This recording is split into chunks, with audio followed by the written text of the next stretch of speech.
বর্তমানে প্রচণ্ড গরম, আর গরমের সময় একটু ঠান্ডা জাতীয় তরিতরকারি আমাদের স্বাস্থ্যের জন্য খুবই উপকার।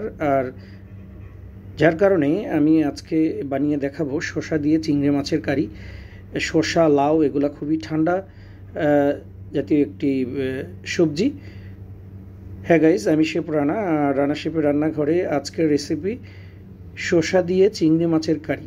আর শসা দিয়ে চিংড়ি মাছের কারি বানানোর জন্য আমি নিয়েছি এখানে 1 কেজি পরিমাণে শসা, আর এটাকে ছিলে সুন্দর করে একটু মোটা মোটা পিস করে কেটে নিয়েছি। আর শসা কাটার আগে সবসময় খেয়াল রাখতে হবে যে আসলে শসাটা তিতা না মিষ্টি। শসা অনেক সময় দেখা যায় যে তিতা হয়। তো এখানে আমি নিয়েছি চিংড়ি মাছ, আর এটা বানানোর জন্য ফার্স্টে আমি এখানে একটা সসপ্যান নিয়েছি, আর এর মধ্যে দিয়ে দিচ্ছি তেলটা আমি কম ব্যবহার করব। আর তেলটা হালকা গরম হয়ে গেলে এর মধ্যে আমি দিয়ে দিচ্ছি আস্তা জিরা।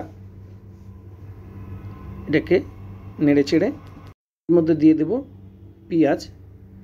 আমি এখানে 2টা পেঁয়াজ কেটে রেখেছি, 2টা পেঁয়াজ। আর এখানে দিয়ে দিলাম 5-6 পিস কাঁচামরিচ। এখানে আমি কোনো শুকনো মরিচ ব্যবহার করব না। আর এখানে দিয়ে দিচ্ছি আমি 1 চামচ পরিমাণে আদা রসুন বাটা দিয়ে এটা হালকা নেড়ে চেড়ে এর মধ্যে আমি মশলা দিয়ে দেবো হলুদ পাউডার, ধনিয়া পাউডার আর জিরা পাউডার। এখানে আমি অতিরিক্ত অন্য কোনো মশলা ব্যবহার করব না। আর এখানে দিয়ে দিচ্ছি আমি এখন অল্প পরিমাণে পানি দেওয়ার কারণ হচ্ছে মশলার কালারটা সুন্দর থাকবে। এটাকে পানি দিয়ে নেড়ে চেড়ে এর মধ্যে চিংড়ি মাছগুলো দিয়ে 2-1 মিনিট মতো এটাকে আমি রান্না করে নেব। এটা 2-1 মিনিট নাড়াচাড়া করার পরে এখানে দিয়ে দিচ্ছি আমি টেস্ট অনুযায়ী লবণ দিয়ে একটু নেড়ে চেড়ে এর মধ্যে দিয়ে দেবো আমি যে শসাগুলো কেটে রেখেছি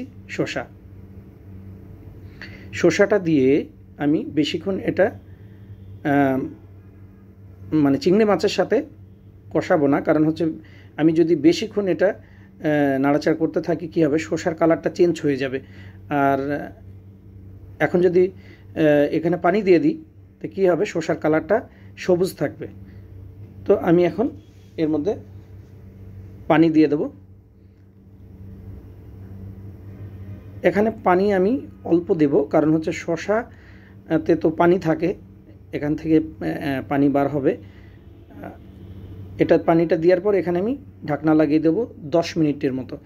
10 মিনিটে পুরো পেকে যাবে।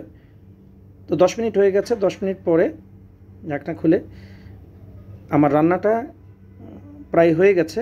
তো আমি এখানে এখন দিয়ে দেবো একটা টমেটো 6 পিস করে এর মধ্যে দিয়ে দিলাম, দিয়ে নেড়ে চেড়ে এর মধ্যে আমি দিয়ে দেবো অল্প পরিমাণে ধনিয়া পাতা ছোট ছোট করে কেটে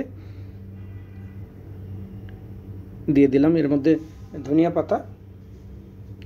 এখানে আর কোনো ধরনের মশলা আমি ব্যবহার করব না। একটু নেড়ে ছেড়ে এটাকে এখন নামাই দিচ্ছি। কালারটা দেখে বুঝতে পারছেন কতটি লোভনীয় কালার হয়েছে। শসাগুলো কিন্তু একদম সবুজ হয়ে আছে।